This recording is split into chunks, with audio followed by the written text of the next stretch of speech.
आप सुन रहे हैं पवन परदेसी की आवाज में।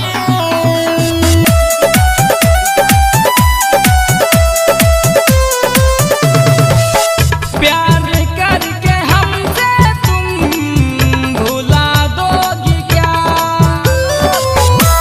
प्यार करके हमसे तुम भुला दोगी क्या?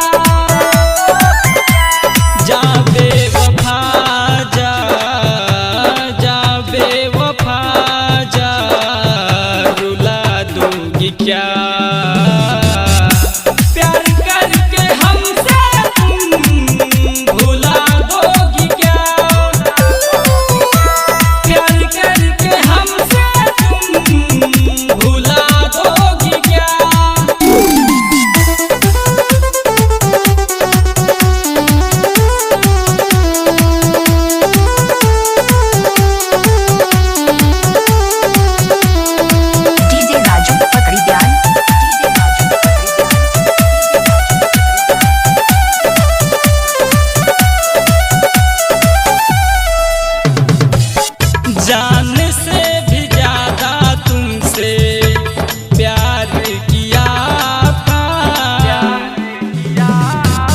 जीने मरने के साथ कसम लिया था।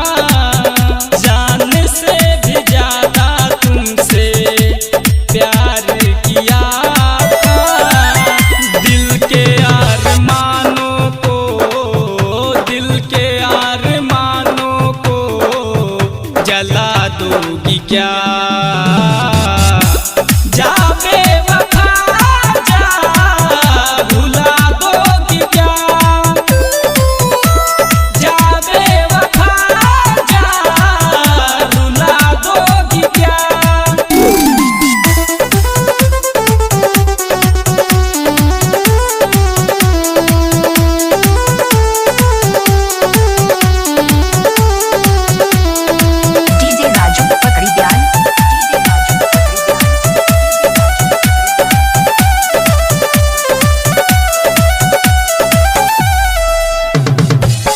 खता क्या हुई कि सजा दे रही हो,